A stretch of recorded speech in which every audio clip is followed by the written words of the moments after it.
Good evening, welcome to left and right. ఈ తెలంగాణ మాది, ఇది మా రెక్కల కష్టం. ఇక్కడ నాయకుడంటే కేసీఆరే, పార్టీ అంటే టీఆర్ఎస్ఏ. అసలు తెలంగాణ ఇంటి పార్టీ అంటే టీఆర్ఎస్ఏ. తెలంగాణలో మరో పార్టీకి అవకాశమే లేదు. ఇది ప్రజల పార్టీ, ప్రజల కోసం పుట్టిన పార్టీ, రాష్ట్రం ఏర్పాటు కోసం పుట్టిన పార్టీ, సాధించుకున్న పార్టీ. ఇది టీఆర్ఎస్ నాయకులు పదే పదే చెప్పే మాట. ఆ పార్టీ తీసుకుంటున్న చర్యలు కానీ, చేస్తున్న యాక్టివిటీస్ కానీ అలాగే ఉంటాయి. ఇతర పార్టీల నాయకుల్ని, కార్యకర్తలను కూడా తమ వైపు ఆకర్షించే పనిలో ఎప్పుడు చాలా యాక్టివ్గా ఉంటుంది టీఆర్ఎస్. ఇక ఆపసోపాలు పడి, నానా కష్టాలు పడి, అష్టకష్టాలు పడి తెలంగాణ ఇస్తే కనీసం ఆ క్రెడిట్ కూడా దక్కకుండా పోయింది. టీఆర్ఎస్ పార్టీ అధికారంలోకి వచ్చింది, కనీస ఫలితం కూడా దక్కలేదు. పక్కన ఆంధ్రప్రదేశ్లోనేమో 0 సీట్లు, ఇక్కడేమో పరువు పోయింది. తీరా 2.5 సంవత్సరాలు అయిన తర్వాత కూడా కనీస గౌరవ మర్యాదలు కానీ, తెలంగాణ ఇచ్చింది కాంగ్రెస్ పార్టీ అనే క్రెడిట్ కనీసం కూడా ఇప్పటికి కూడా గుర్తింపు రావడం లేదు అనే ఉక్రోషం కాంగ్రెస్ పార్టీది.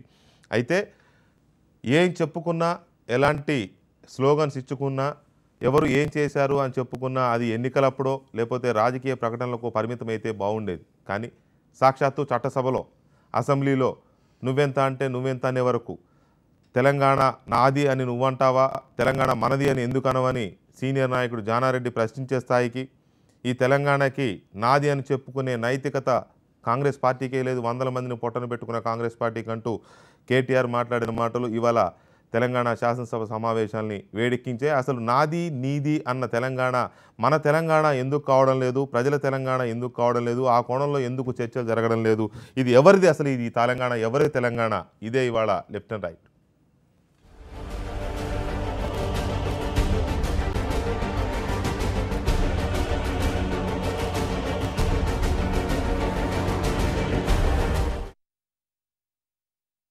అధ్యక్షాన్ని అడుగుతున్నా, ఇవాళ మా తెలంగాణ ఆడబిడ్డలు బోర్లు కొట్టి కొట్టి కడుపులో పెట్టి నోట్ల వచ్చిన చరిత్ర మీరు మర్చిపోతారని చెప్పి అడుగుతున్నా.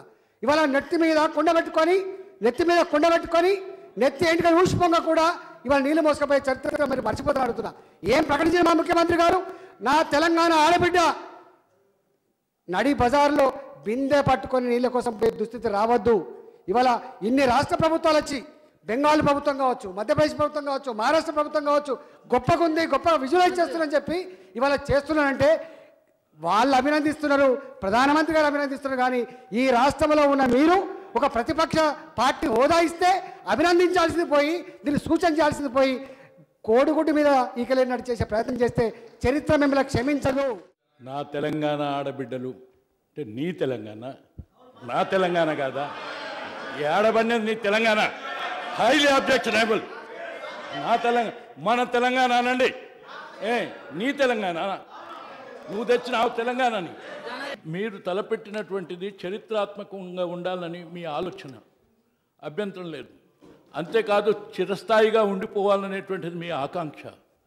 ఆ తర్వాత ఈ క్రమం మీకు వచ్చినటువంటి ఆలోచనకు మీరు చేసినటువంటి నిర్ణయం, ఇది ప్రభుత్వం యొక్క మీ లక్ష్యం, అందుకు అభ్యంతరం లేదు. కానీ అందులోనే ఈ వేదిక ఏమిటికి ఉంది అధ్యక్ష? మీరు చేసిన అధ్యక్షాన్ని అడుగుతున్నా, ఇవాళ మా తెలంగాణ ఆడబిడ్డలు బోర్లు కొట్టి కొట్టి కడుపులో పెట్టి నోట్ల వచ్చిన చరిత్ర మీరు మర్చిపోతారని చెప్పి అడుగుతున్నా. నా తెలంగాణ ఆడబిడ్డ నడి బజార్లో బిందె పట్టుకొని నీళ్ళ కోసం పోయే దుస్థితి రావద్దు. నా తెలంగాణ ఆడబిడ్డలు అంటే నీ తెలంగాణ, నా తెలంగాణ కాదా? ఈ ఆడబడినది నీ తెలంగాణ, హైలీ అబ్జెక్షనబుల్. నా తెలంగాణ, మన తెలంగాణ అనండి. నీ తెలంగాణ, నువ్వు తెచ్చిన తెలంగాణని మేము పొరపాటు చేసినామేంటనిపిస్తుంది. అంటే ఒక విషయం అన్నారు, మిమ్మల్ని కంట్రోల్ చేయాలంటే నిమిషాలు పట్టదు. కానీ ఒక్క రోజు కూడా అటువంటి దానికి అవకాశం ఇవ్వలే. వారంటే మాకు చాలా గౌరవం ఉంది అధ్యక్ష, కానీ వారు మాట్లాడిన భాష బాగాలేదు అధ్యక్ష.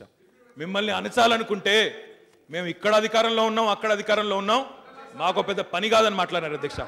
ఇంకా అప్పటికే చాలా మందిని వారి హయాంలోనే చాలా మంది చనిపోయారు అధ్యక్ష. ఒక పొరపాటు చేశామేమో అనిపిస్తుంది అన్నారు అధ్యక్ష. అంటే తెలంగాణ ఇవ్వడం పొరపాటు అధ్యక్ష? అదేనా ఆయన మాట్లాడే మాట? పెద్ద ఆయన దయచేసి నేను అడుగుతా ఉన్నా అధ్యక్ష, ఈ రకమైన మీకు ఈ వయసులో ఇంత ఆవేశం వస్తే మాకెంత రావాలి సార్? ఇదా ప్రజాస్వామ్యం అధ్యక్ష?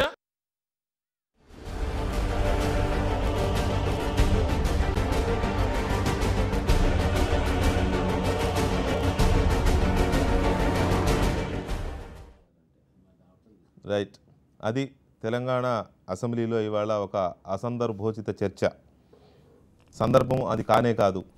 మిషన్ భగీరథ గురించి శాసనసభలో, మిషన్ కాకతీయ గురించి శాసన మండలిలో జరుగుతున్న చర్చల నేపథ్యంలో నా తెలంగాణ నా ఆడబడుచులని పదే పదే ఈటెల రాజేంద్ర అనడం జానారెడ్డి గారికి రుచించలేదు.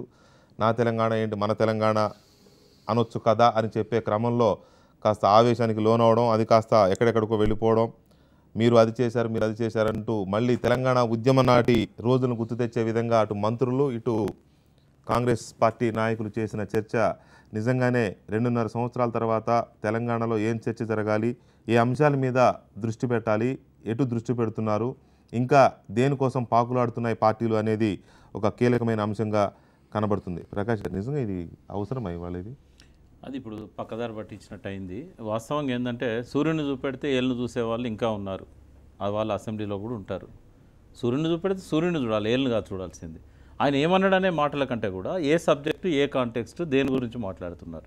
మిషన్ భగీరథ మీద విమర్శించవచ్చు, బట్ నా మీ అనే పదాలు ఆయన అన్నదానిలో తప్పు లేదనుకుంటున్నాను నేను. ఎందుకంటే ఒకవేళ ఇవాళ రాజేందర్ అన్నదానిలో నా తెలంగాణ అన్నది తప్పైతే 70 ఏళ్ల కింద దాశరథిని నిలదీయాలి. నా తెలంగాణ కోటి రత్నాల వీణ అన్నాడు. అంటే దాశరథి ఒక్కంది అప్పుడంటే ఒక ఉమ్మడి రాష్ట్రము, ఒక ఉమ్మడి రాజ్యం కాబట్టి అంటే వీళ్ళ అబ్జెక్షన్. అది ఉమ్మడి రాష్ట్రం అన్న దాశరథి ఒక్కంది అనే కాంటెక్స్ట్ కాదు. నేను అనేది జానారెడ్డి గారి అక్కడ దాని ఇదే ఏమనిపించింది అంటే తెలంగాణ వచ్చిన తర్వాత నా అని నీ అకౌంట్ తెలంగాణ వచ్చినా రాకుండా ఒక భావోద్వేగంతో మాట్లాడుతున్నప్పుడు నా అనే అంటారు. ఇప్పుడు నా తెలంగాణ చారెడు నీటి కోసం కోసెడు దూరం పోయిన పరిస్థితి ఎందుకుంది అని ఒక కవి పాట రాసిండు. మీరు ఏ పాట తీయండి తెలంగాణ మీద, నా తెలంగాణతోనే మొదలవుతుంది పాట. ప్రకాష్ గారు, ఆ స్టేజ్ దాటామను మీరు అది గమనించట్లే. నేను స్టేజ్ దాటిన దాని గురించి రాజేందర్ మాట్లాడలే. మీ పాలనలో నా తెలంగాణ బిడ్డలు అని అప్పుడు నీళ్ళకి ఎట్లా నడిచిందో అని చెప్పాడు. ఆయన మాట్లాడింది ఆనాటి తెలంగాణ గురించే కదా. ఇప్పుడు ఆ నీళ్ళ కోసం నడిచిన వెదలు బాధలన్నీ పోవాలని ఇప్పుడు మేము చేస్తున్నాము. ఆనాడు నా తెలంగాణ బిడ్డలు అన్నాడు. మరి ఆయన అన్న సమైక్య రాష్ట్రంలో తెలంగాణ బిడ్డల గురించి మాట్లాడినప్పుడు నా అనేదే కరెక్ట్ అయింది కదా మీరు అన్న కంటెక్స్ట్ లో అయితే. నేనేమంటున్నా, ఇప్పుడు కాదు అప్పుడు కాదు ఇంకా 100 ఏళ్ల తర్వాత కూడా ఎవరైనా ఒక వ్యక్తి నా తెలంగాణ అని భావోద్వేగంతో మాట్లాడితే తప్పు పట్టాల్సిన అవసరం లేదు. ఎందుకంటే తను ఓన్ చేసుకొని నా తెలంగాణ అంటాడు, నేను తెలంగాణ బిడ్డను అంటాడు. నేను తెలంగాణ బిడ్డను అంటే నా తెలంగాణ నా ఒక్కని తెలంగాణ అని కాదు. అక్కడ నేను తెలంగాణ అన్న తను ఓన్ చేసుకునే పద్ధతిని చూపెడుతున్నది. అది నేను ఇక్కడ భూమిపుత్రుడిని, ఇది నా తెలంగాణ. దాని అర్థం ఏంటంటే ఇది మీ తెలంగాణ కాదని. ఉద్యమ కాలంలో నా నా నా అనేది చాలా బలంగా వినిపించిన మాట. నా తెలంగాణ ఇప్పుడు కాదు, ఆయన అన్నట్టు 70 ఏళ్ళ నాడే వచ్చింది కోటి రత్నాల వీణ నా తెలంగాణ. సో దాన్ని ఇప్పటికీ కంటిన్యూ అవుతుంది. ప్రధానంగా టీఆర్ఎస్ నాయకులు ప్రధానంగా కంటిన్యూ అవుతూ ఉంటారు. అదే నేనదే అంటున్నా. నేనేమంటున్నా ఒక మాట, ఇప్పుడు జానారెడ్డి గారు ఆ కంటెక్స్ట్ లో తీసుకున్నారు అనుకోవచ్చు కదా మీరు. ఆ కంటెక్స్ట్ లో తీసుకుంటానికి ఆడ సందర్భం అది కాదు. సందర్భం నిజంగానే మీ తెలంగాణ నా తెలంగాణ అనే సందర్భంలో ఇది నా తెలంగాణ మీది కాదు అని రాజేందర్ ఆ కాంటెక్స్ట్ లో అంటే నేను రాజేందర్ని తప్పబడతా.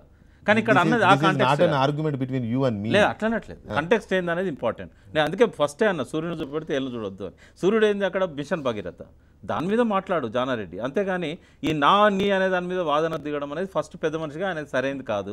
రెండవది ఇక్కడ కాంగ్రెస్ వాళ్ళది ఇది మీ తెలంగాణ కాదు, ఇది మా టీఆర్ఎస్ తెలంగాణ అని రాజేందర్ అంటే అది రాజేందర్ అహంభావం అయితే. అంటే అహంభావం రాజేందర్ ఎప్పుడు అహంభావంతో మాట్లాడలేదు కానీ మాట్లాడతాడు ఎప్పుడు. కాకపోతే ఏంటంటే మామూలుగా టీఆర్ఎస్ మాట్లాడే మాటలు ఎప్పుడు ఉంటాయంటే బయట నాయకులు కానీ వాళ్ళు కానీ మీ ఇంటి పార్టీ టీఆర్ఎస్, ఇక్కడ ఇంకో పార్టీ ఉండొద్దు, ఇలాంటివి ఉన్నాయి. విన్నామా లేదా? మీరు టీఆర్ఎస్ వ్యవస్థాపక సభ్యుడుగా మీరు చెప్పండి, విన్నామా లేదా? ఎవ్వరు కూడా విన్నామా లేదా? విన్నాం కదా. పార్టీ అంటే టీఆర్ఎస్ తెలంగాణలో ఇంకొకటి ఉండడానికే వీల్లేదు అన్న తరహాలో రాజకీయం చూసాం మనం. రాశారు బయట. ఇప్పుడు తెలంగాణ అంటే కేసీఆర్ అన్నంత మాత్రాన కేసీఆర్ దాన్ని నేను కాదండి ఓన్ చేసుకొని నేనే తెలంగాణ అని అంటాడు. ఇంకా పోవట్లేదు ఏంటనే ఉక్రోషం ఉండొచ్చు కదా జానారెడ్డి గారికి, కాంగ్రెస్ కో. ఆ ఉక్రోషం నుంచి వచ్చిన మాటలేమో శ్రీనివాస్ రెడ్డి గారు. ఇది ఒక అసందర్భమైన చర్చ అనేది చాలా స్పష్టంగా కనపడతా ఉంది. ఇక్కడ జరగాల్సిన చర్చ భగీరథలు, కాకతీయలు, లేకపోతే డబుల్ బెడ్రూమ్ ఇళ్ళు ప్రజలకు రావాల్సిన వీటి మీద జరగాల్సిన చర్చ కాస్త ఇటు పోవడం అనేది, పైగా జానారెడ్డి గారి లాంటి సీనియరు పోనీ అవతల వైపు నుంచి ఏమైనా కంట్రోల్ అయ్యారంటే వాళ్ళు కంట్రోల్ అవ్వలేదు. దీని మీద ఒక ఇది నడిపించారు. ఇది ఏ రకమైన సంకేతం? ఇది ఒకటండి, దీన్ని మనం కొద్దిగా లోతుగా విశ్లేషణ చేసుకోవాలి, చేయాల్సిన అవసరం అయితే ఉంది. ఆ మాటలు ఎందుకు యాటిట్యూడ్స్ మారలేదు. ఒకటి, జానారెడ్డి గారి నోటి నుంచి ఎన్నడూ లేని 2.5 సంవత్సరాల తర్వాత అంత అగ్రెసివ్గా మాటలు ఎందుకు వచ్చినది ఒక అంశము. ఈటెల రాజేందర్ గారి నోటి నుంచి ఇన్ని సంవత్సరాల తర్వాత బడ్జెట్ ప్రసంగంలో మాట్లాడిండు, అప్పుడు తెలంగాణ రాకంటే ముందు మాట్లాడిండు, ఇప్పుడే ఎందుకు వచ్చినాయి అనేది కూడా ఒక కాంటెక్స్ట్లో చూడాలి. ఇక్కడ నా ఉద్దేశం ఏంటి అంటే 2.5 సంవత్సరాలు గడిచిపోయినాయి. జానారెడ్డి గారి మీద ఒక అపవాదు ఉంది, సహకారం చేస్తూ ఉన్నాడు అధికార పక్షానికి అని వాళ్ళ సొంత పక్ష ఎమ్మెల్యేలే అంటున్న మాటలు పేపర్లో కూడా వస్తూ ఉన్నాయి. అయితే ఇక్కడ 2.5 సంవత్సరాలు అయిపోయింది. రేపు కేసీఆర్ వైపు నుంచి కూడా విమర్శ ఏం తగ్గలేదు జానారెడ్డి గారి మీద. జానారెడ్డి గారు బదనాం అవుతా ఉన్నారు కాబట్టి ఇప్పుడు కూడా నేను నా సీనియారిటీని దాన్ని నేను అగ్రెసివ్గా చూపించకపోతే భవిష్యత్తులో నా ప్లేస్ ఎక్కడ ఉందో అనే దాంతో అసహనంతో అన్న మాటలు జానారెడ్డి గారికి వర్తిస్తాయని నేను అనుకుంటున్నాను. తర్వాత ఈటెల రాజేందర్ గారి విషయానికి వస్తే ఖచ్చితంగా ఈటెల రాజేందర్ గారు నా తెలంగాణను గట్టిగా అనడంలో ఖచ్చితంగా ఆయన మంత్రిత్వ శాఖలో ఆయన ఏం చేస్తున్నాడు, ఏం చేయబోతున్నాడు, దానికి ఎన్ని అడ్డంకులు ఉన్నాయి, ఆయనకి ఎంత పవర్ ఉందని ఖచ్చితంగా ఆయన మాటల్లో ఉండే ఉంటుంది. ఎందుకు అంటే ఈరోజు ప్రపంచం అంతా తెలుసు బడ్జెట్ ఎవరు డిసైడ్ చేస్తున్నారు, స్కీమ్స్కి శాంక్షన్స్ ఎవరు చేస్తూ ఉన్నారు, ఎవరు చెప్తే బిల్లు మూవ్ అవుతూ ఉన్నాయి అనేది ఈ తెలంగాణలో ప్రతి ఒక్కరికి తెలుసు. ఒక మంత్రిగా కూడా ఆ మంత్రి పదవిలో ఉన్న బాధ్యతలను కానీ హక్కులను కానీ ఏమాత్రం కూడా ఉపయోగించుకోలేకపోతున్నాను. కాబట్టి నా తెలంగాణ ఇంత చేస్తే మాకు ఏమీ పదవి లేదు, హక్కే లేదు, అనుభవం ఏం లేదు అన్న ఉక్రోషం కూడా అక్కడ కనబడతా ఉంది. ఇది ఇక్కడ నేను స్పష్టంగా ఏం చెప్పదలుచుకున్నానంటే నీ తెలంగాణ నా తెలంగాణ అని అనుకునే బదులు ఈ తెలంగాణ మనం ఎవరి కోసం తెచ్చుకున్నామని ఒక్కసారి ఆత్మవిమర్శ వాళ్ళు చేసుకుని ఉంటే, ముఖ్యంగా అధికార పక్షం వాళ్ళు ఈ తెలంగాణ తెచ్చుకునేటప్పుడు ఏమనుకున్నాము, ఇక్కడ 85% ఎస్సీ ఎస్టీ బీసీ మైనారిటీలు ఉంటారు, దళితుని ముఖ్యమంత్రి పీఠం మీద కూర్చోబెడతాము, పథకాలన్నీ వాళ్ళ చేత అమలు చేయిస్తాము, అద్భుతంగా వాళ్ళ చేత పాలన చేయిస్తాము, మేము కాపలా కుక్కల్లాగా ఉంటాము. ఇది మన అందరి కోసం తెస్తున్న తెలంగాణ నుంచి ఏమైపోయింది, నా తెలంగాణ, నా కుటుంబ సభ్యుల తెలంగాణ, పోర్ట్ఫోలియోలన్నీ మా కుటుంబ సభ్యులకే ఉంటాయి. 1,00,000 కోట్ల బడ్జెట్లో 90,000 crore బడ్జెట్ వాళ్ళ కన్సర్నల్లో ఉంటుంది. 150 కోట్లతో 150 రూమ్ల గడిలు నిర్మించుకుంటాము. అక్కడ జనహితం అని పేరు చెప్పి ఎవరిని కూడా లోపలికి రానియము, ప్రజలతోటి కలవము. ఈ నా తెలంగాణ అనేది స్పష్టంగా కేసీఆర్ కుటుంబం తెలంగాణ అని చెప్పి వాళ్ళు ప్రూవ్ చేస్తారు. ఆ ఉక్రోషంతో మీరన్న యాంగిల్లో ఒకవేళ కేసీఆర్ గారు అన్నప్పుడు ఇవన్నీ పాయింట్ కోట్ చేసి జానారెడ్డి గారు అబ్జెక్షన్ చేస్తే బాగుండేది. బట్ ఈటెల రాజేందర్ ఆ టైప్ కాదు కదా, అంటే అట్లా రాజకీయంగా మాట్లాడే, ఎమోషనల్గా మాట్లాడే, లేకపోతే కొంచెం కుట్రల కుతంత్రాలతో మాట్లాడే వ్యక్తి కాదు మనకు తెలిసిన రాజేందర్ కదా. అంటే ఏ స్థాయికి దాకా వెళ్ళిందంటే జానారెడ్డి గారిది ఏడబన్నది తెలంగాణ అనే ఒక సూపర్లేటివ్ అనమాట. ఇక అది పీక్స్ లో మాట్లాడాడు ఆయన, ఎప్పుడు లేదు. మరి ఎందుకు ఆ స్థాయి దాకా ఎందుకు వెళ్లాల్సి వచ్చింది అనేది వారి ప్రతినిధి ఇంకా రాలేదు. వారు ఎక్కడ ఇరుక్కుపోయారో, ఏ ట్రాఫిక్ ఇరుక్కుపోయారో, మరి ఎందుకు వచ్చిన గోవాలనుకుంటున్నాడు అర్థం కాదు. దీంట్లో నాకు అంటే మీరు అనుకున్న దానికంటే నాకు అర్థమైన కాంటెక్స్ట్ ఏంటి అంటే, ఒక్క నిమిషం సాగర్ గారు, అసెంబ్లీలో మేము ఇన్ని రోజులు మీకు సపోర్ట్ చేశాం కదా, మిమ్మల్ని కంట్రోల్ చేసే శక్తి మాకుండి కూడా మిమ్మల్ని వదిలేసాము, కంట్రోల్ చేసేది ఉండే అసెంబ్లీలోనే ఫస్ట్ నుంచి కూడా అగ్రెసివ్ గా రోల్ తీసుకునేది ఉండే అనే ఉద్దేశం నాకు ఆయన మాటల్లో కనబడ్డది. రైట్, సుధాకర్ రెడ్డి గారు వెంకటకృష్ణ మీరు కరెక్ట్ అన్నారు. ఎందుకంటే అసందర్భమైనటువంటి ఒక వ్యాఖ్యలు అనేటువంటి ఒక మాట దీనికి కరెక్ట్, ప్రేలాపన అనకూడదు, అసందర్భమే కరెక్ట్ అయినటువంటి ఒక మాట. ఎందుకొరకంటే అక్కడ జరుగుతున్నటువంటి ఒక చర్చ మిషన్ భగీరథ మీద చర్చ జరుగుతుంది. మిషన్ భగీరథ మీద చర్చ జరుగుతున్నప్పుడు ముఖ్యమంత్రి గారు కోట్ చేసినటువంటి ఒక పదాన్ని రాజేందర్ గారు కోట్ చేస్తుండు. ఎందుకొరకంటే నా ముఖ్యమంత్రి ఎందుకొరకన్నాడు, ఆడబిడ్డలు బిందె ఎత్తుకొని తిరగరాదు, ఆ విధంగా వారి ఇంటింటికి నల్ల ఇయ్యాలనేటువంటి ఒక దృక్పథంతో ఈ మిషన్ భగీరథ కార్యక్రమాన్ని ఏర్పాటు చేస్తున్నాం.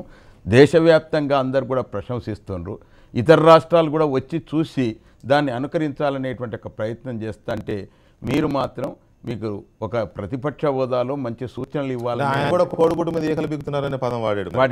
అది నేను చెప్తాను. అందుకొరకే అసందర్భంగా అనుచితమైనటువంటి వ్యాఖ్యలు జానారెడ్డి గారు చేస్తున్నాడు. ఇక దాంట్లో ఆడ చేసిండంటేనే మా శ్రీనివాసరెడ్డి గారు ఇప్పుడు అసందర్భంగా ఉండేటువంటి యొక్క వ్యాఖ్యలు ఈయన చేస్తుండు. కాబట్టి ఇక్కడ మనం ఇక్కడ డిబేట్ చేస్తున్నటువంటిది మాత్రం వాటి మీద ఎవరి తెలంగాణ అనే దాని ఎవరి తెలంగాణ సభ్యతతోటే మాట్లాడుతున్నాడు. అలా సభ్యతతోటి మాట్లాడుతున్నప్పుడు ఎందుకంటే తెలంగాణలో సీనలకు తెలియంది కాదు, ప్రకాష్కి తెలియంది కాదు, ఎవరమైనా కానీ ఓ నిజం చేసుకొని మాట్లాడుతూ అంటాం. ఇది నా తెలంగాణ అనేది గ్యారెంటీ వస్తుంది ప్రతి మాట. ఎందుకంటే నేను కరీంనగర్ పోతే నా కరీంనగర్ అనేటువంటి ఒక మాట వస్తూ ఉంటుంది. అన్నంత మాత్రాన నాదే కరీంనగర్ అన్నట్ట, ఇక మనది కరీంనగర్ కాదన్నట్ట. కాబట్టి తెలంగాణలో ఉన్నటువంటి ఒక ఊత పదం అది. కాబట్టి అదేవిధంగా మరి రాజన్న కూడా అట్నే మాట్లాడాలనేటువంటి ఒక దృక్పథంతో మాట్లాడిండు. కాబట్టి దాన్ని ఆధారంగా చేసుకుని అంత ఉక్రేషం ఆయన ఎంత మాట్లాడుతుండు, ఎక్కడ ఉన్నా నీ తెలంగాణ అంటే ఏమన్నట్టండి అది. ఆయన ఆ విధంగా మాట్లాడేటువంటి యొక్క స్థాయి ఆయనది. ఆయన ఎంత వయస్సు, ఆయన కథ ఎంత, ఇలా అసెంబ్లీలో ఆ విధమైనటువంటి అసందర్భంగా ఉండేటువంటి వ్యాఖ్యలు చేస్తూ వల్ల ఇంకా మా వాళ్ళు ఒట్టే ఊకున్నారు. నా అటువంటి గారి నుండి కానీ అక్కడ లేచిన చెప్తుంటే నాకు చాలా కోపం వస్తుండేది. ఎందుకంటే ఓన్ నిజం చేసుకునేటువంటి మాట అది. కాబట్టి ఆయన జానారెడ్డిని మాట్లాడంగా వద్దన్నారు ఎవరైనా, నా తెలంగాణని మాట్లాడమను. కాబట్టి నీకు ఆ మాట వస్తలేదు. ఇంకా మీదికెళ్ళి ఏం మాట్లాడుతున్నావు? మీరు ఆడ మాదే తెలంగాణ, ఇక్కడ మాదే ప్రభుత్వాలు ఉన్నాయి. ఒకవేళ మేము సంగతి తెలుసుకుంటే మిమ్మల్ని ఏమన్నట్టండి అది? అంటే నీకు ఇష్టం తెలంగాణ వచ్చి ఇష్టం లేదన్నట్ట. కాబట్టి ఈ రకమైనటువంటి వ్యాఖ్యలు ఇంత దొరికింది కాబట్టి ఎంత పెద్ద బండ అయినా వేయొచ్చు. ఇప్పుడు అక్కడ వేయొచ్చు. ఎందుకంటే దొరికింది కాబట్టి వెంకటకృష్ణ గారు అసెంబ్లీలో మాట్లాడేటువంటి ప్రతి మాట లెక్కకొస్తా అంటది. కాబట్టి ఆ లెక్క తీరుగా మాట్లాడాలి తప్ప అంతమంది చూస్తూ అంటారు, ఇన్ని టీవీలు చూస్తూ అంటారు. కాబట్టి ఆ విధంగా మాట్లాడటం వల్ల ఇంకా ప్రజలు ఎట్లా ఊకుంటున్నారని నాకు అనుమానం కలుగుతుంది. అసలు శ్రీనివాస్ రెడ్డి గారు ఆయన అన్నది ఏంటంటే ఇంకో మాట కూడా అన్నాడు, మిమ్మల్ని కంట్రోల్ చేయలేకపోవడం మేము తప్పు చేసామేమో అనిపిస్తుంది. ఇక్కడ ఆ రోజుల్లో మూమెంట్ జరుగుతున్న రోజుల్లో ఇక్కడ అధికారంలో ఉండి అక్కడ అధికారంలో ఉన్న మేము మిమ్మల్ని కంట్రోల్ చేయగలిగి ఉండేవాళ్ళం కాదా? కావాలనుకుంటే మీకు ఎందుకు మీకు ఇది లేకుండా పోయింది ఆ స్పృహ అనే తరహాలో కొంచెం ఘాటుగానే అన్నాడు ఆయన. దానికి కేటీఆర్ అందిపుచ్చుకొని అంటే తెలంగాణ ఇవ్వడం మీరు తప్పు చేసాం అనుకుంటున్నారా అని దాన్ని సహజంగానే మాటలు మౌత్ టు మౌత్ మారిపోతుంటాయి కదా, అది కాస్త ఇట్లా ఇదైపోయింది. సరే విపరీతార్థాలు ఉన్నట్టుగా కనబడుతుంది. అంటే ఆ స్థాయి దాకా ఎందుకు వెళ్లాల్సి వచ్చింది? మేము అధికారంలో ఉన్నప్పుడు మేము టీఆర్ఎస్ని కంట్రోల్ చేయలేకపోయాం మేమనే ఆ ఇన్స్టింక్ట్లో ఎక్కడో ఉన్నట్టుంది జానారెడ్డి గారికి. అనవసరంగా తప్పు చేసాం, టీఆర్ఎస్తో చేతులు కలిపో లేకపోతే జేఏసీలో ఇద్దరం పక్కన కూర్చొని తప్పు చేసాం అనే ఫీలింగ్ ఏదో ఇప్పుడు బయటపడుతున్నట్టుంది. అనవసరంగా కేసీఆర్ని ఎంకరేజ్ చేసాం అనుకుంటున్నాడు ఆయన. అంటే నాకు అర్థం కాదు. వెంకటకృష్ణ గారు ఇక అధికారం మాకు రాదు, ఇవన్నీ జరిగినట్టయితే మాత్రం ప్రజలు మమ్మల్ని చీదరిస్తారు. సరే అధికారం ఎవరికి శాశ్వతం కాదు, అంటే ఆయన ఆ ఉక్రోషం అయితే అట్నే కనబడుతుంది. జానారెడ్డి గారి మాటలలో తెలంగాణ ఇచ్చి అక్కడ ఆంధ్రప్రదేశ్లో ఒక్క సీటు రాకుండా దేశవ్యాప్తంగా బదనా మూట కట్టుకొని పార్లమెంట్లో అంత లొల్లి వేసి ఇచ్చితే కూడా ఇక్కడ క్రెడిట్ రాలేదేమో అన్న బాధ సహజంగా పార్టీ నాయకుడు ఆయనకు ఉంటే ఉండొచ్చు. కానీ దాంట్లో వీళ్ళ లోపాలు ఏంది, వీళ్ళు ఏమేమి తప్పులు చేశారు అనేది కూడా వాళ్ళ ఆత్మవిమర్శ చేసుకోవాలి. సరే తెలంగాణ ప్రజలు ముఖ్యమంత్రిగా కేసీఆర్ గారిని చూడాలనుకున్నారు, ఎలక్షన్లలో వాళ్ళు ఓట్లు వేసిండ్రు. కానీ ఎలక్షన్ల తర్వాత మీ పర్ఫార్మెన్స్ ఎట్లుంది ఇక్కడ ప్రతిపక్షంగా మీరు ఏం చేస్తారు అంటే ఆ డీటెయిల్స్ లోకి మనం వెళ్ళొచ్చు. మనం ఆయన అక్కడితో ఆగలేదు జానారెడ్డి గారు, కొన్ని ఇంపార్టెంట్ విషయాలు కూడా టచ్ చేశారు. కాకపోతే ఇక్కడ జరిగిందల్లా మేము అధికారంలో ఉన్నప్పుడు మిమ్మల్ని అరికట్టలేకపోయాము, కావాలనుకుంటే అరికట్టలేకపోయేవాళ్ళమా అంటే అణిచివేయడం అనే పదం రాలేదు, కానీ ఆ స్థాయిలో మాత్రం ఫోర్స్ఫుల్గా అన్నాడు ఆయన. కంట్రోల్ చేయలేకపోయగలిగే వాళ్ళమా మేము, ఎందుకు చేయలేదనుకుంటున్నాం అంటే నీ మీద దయదలిచి వదిలేసి అన్న తరహాలో ఉంది అది సంథింగ్. సో అక్కడ కొంచెం కేటీఆర్ దాన్ని దీంట్లో రెండు రకాలుగా ఉంది. ఒకటి ఇప్పుడు 200 సంవత్సరాలు అయింది, కొత్తగా కాదు. పార్లమెంటు అసెంబ్లీ నడుస్తున్న వ్యవహారం ఎట్లా నడుస్తూ ఉంది అనేది కూడా మనం చూస్తూ ఉన్నాం. చాలా సందర్భాల్లో ప్రతిపక్షం గొంతు నొక్కే ప్రయత్నం చాలాసార్లు చేశారు. మొదటిసారి రేవంత్ రెడ్డిని సస్పెండ్ చేయడం ఫస్ట్ డే నుంచో, నా మీద వ్యక్తిగత ఆరోపణలు చేస్తున్నారు కాబట్టి ఆయన సభలో లేకుండా 16 రోజులు 15 రోజులు సస్పెండ్ చేయడము. తర్వాత ఎమ్మెల్యేలందరినీ తీసుకొచ్చి వేరే పార్టీ ఎమ్మెల్యేలను తీసుకొచ్చి తన పార్టీలో కలుపుకొని వాయిస్ లేకుండా అసెంబ్లీలో చేయలేదా అండి? చేయలేదా? కలుపుకోలేదా మీ పార్టీలో? కలుపుకున్నారు కదా. అంటే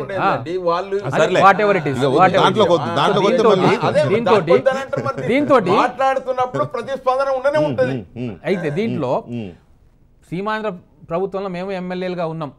అక్కడ మేము మా సంఖ్య తక్కువైనా వాళ్ళు 175, నేను 119. 119లో కొంతమంది సమైక్యాంధ్రకు ఇంటర్నల్గా కట్టుబడి ఉన్నా కూడా మేము 50-60 మంది చాలా తీవ్ర స్థాయిలో ప్రతిఘటించినాం. అంటే సీమాంధ్ర ప్రభుత్వంలో ఉన్న శాసనసభలో ఉన్న హక్కుల కంటే కూడా ఈ శాసనసభలో మాకు హక్కులు లేవన్న బాధ కూడా దాంట్లో ఉండొచ్చు కదా. దాంట్లో దయాకర్ గారు జాయిన్ అయ్యారు మనతో. దయాకర్ గారు ఏంటి ఇలా ఆ సందర్భము? రాజేంద్ర గారు అన్నది ఏంటంటే నా తెలంగాణ, నా ఆడబడుచులు కుండలు ఎత్తుకొని ఎన్ని రోజులు తిరగాలి, బిందె ఎత్తుకొని ఎన్ని రోజులు ఎక్కడెక్కడో తిరగాల, ఇంటికి నీళ్ళు ఇవ్వాలనేది నా ధ్యేయం అని కేసీఆర్ చెప్పిందని నేను కోట్ చేశారు.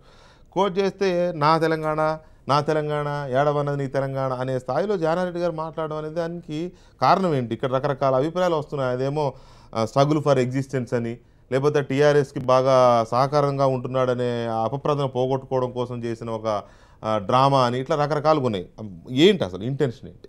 తర్వాత ఏమైనా పోస్ట్ మార్టం జరిగిందా ఇవాళ? ఇప్పుడు నా తెలంగాణ అని అంటే అది టీఆర్ఎస్ తెలంగాణ అనే వాళ్ళు చేసుకునే ప్రయత్నం మొదటి నుంచి చెప్తున్నారు కదా, అది మన తెలంగాణ అని ఒక పెద్ద మనిషిగా చెప్పిండు ఆయన. తర్వాత అసహనం ఉండాల్సిన అవసరం జానారెడ్డి గారికి ఏం లేదు. తర్వాత అపప్రదలు కూడా అవసరమే లేదు. ఎందుకంటే ఆయన మాటల్లో మీరు కేటగరికల్గా చూస్తే మొదటి అసెంబ్లీ సమావేశాల నుంచి వీళ్ళ దూకుడుకు తగ్గట్టుగా ఆయన దూకాల్సిన అవసరం లేదు. సమయం ఇద్దాం, ఇంకో 2.5 సంవత్సరాలు ఉంది కదా, వాళ్ళు ఏం చేస్తారు తర్వాత ఎన్నికలప్పుడు కదా అన్నట్టు ఆయన వేచి చూసే ధోరణి. సహజంగానే ఆయన ఉద్యమ కాలంలో ఏ సంయమనం పాటించిండో ప్రభుత్వం వచ్చినాక కూడా మనం తెచ్చుకున్న తెలంగాణకు ముఖ్యమంత్రి కేసీఆర్ అయి ఉండొచ్చు కాక, అయితే నష్టమేంది, ఓసారి ప్రతిపక్షంలో ఉంటే మనకు వచ్చే నష్టమేంది అనేటట్టేమో ఆయన ఉన్నాడు. ఇప్పుడు జానారెడ్డి గారు కొంత వ్యతిరేకంగా మాట్లాడితే ఎల్లయ్య మల్లయ్యతో మాట్లాడిపించే ప్రయత్నం మొదట్లో చేసిండ్రు. ఇప్పుడు హౌస్లో కనుక కొంత ఏమైనా రివర్స్లో వస్తే ఒక అటాకింగ్ మోడ్, ఏం స్పీకర్ వ్యవస్థ అండి దరిద్రం. ప్రతిపక్షాలు మాట్లాడుతున్నప్పుడు ఆగండి ఆగండి ఆగండి ఆగండి, యువతల పక్కన ఒక రోదా పక్కన పెట్టేసి వాళ్ళు అసెంబ్లీలో సభ్యులా లేకపోతే వాళ్ళు ఏమైనా చిల్లర నాయకులా అన్నట్టు వ్యవహరిస్తున్న తీరు చూస్తే ఎవరికైనా అసహనం పెరుగుతుంది. జానారెడ్డి గారు కాదు, మీరు సభను చూడండి, మాట్లాడుతుంటే బట్టి మాట్లాడినా జానారెడ్డి మాట్లాడినా ఇంకెవరు మాట్లాడినా సరే వీళ్ళు రన్నింగ్ కామెంటరీ నడుస్తూనే ఉంటుంది. కూర్చో మీరు మస్తు చేసిండ్రు ఇన్ని సంవత్సరాలు అంటే, ఏం తెలంగాణలో నీళ్ళు లేవా, ఇప్పటివరకు లేవా, ప్రకటించమనండి ప్రభుత్వాన్ని. మంచినీళ్ళు ఇప్పుడు కొత్తగా కేసీఆర్ వచ్చిన కాంచే మంచినీళ్ళ పథకం కొరకు ఇప్పుడు పథకం తయారు చేస్తున్నారా?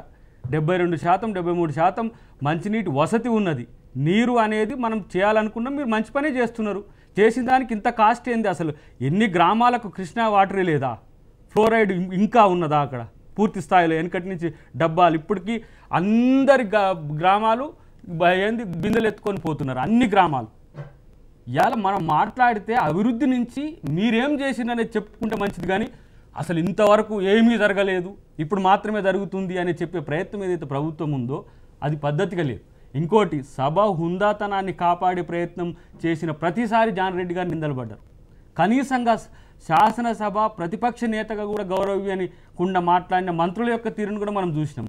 ఈరోజు ప్రజల సమస్యలు చర్చకు వచ్చేటప్పుడు 42,000 కోట్ల రూపాయలు మీరు మిషన్ భగీరథకు పెట్టిండ్రు. ఎంత కంప్లీట్ అయింది? అదంతా నిజమే, అదంతా నిజమే, నేను కాదనలా. ఇప్పుడు 40,000 కోట్ల రూపాయల ఒక స్కీమ్ మీద చర్చ జరగాల్సిందే, అందులో లోటుపాట్లు ఉన్నా, అవినీతి జరిగినా, అక్రమాలు జరిగినా వెలికి తీయాల్సిందే, అది ప్రతిపక్షం బాధ్యత కూడా.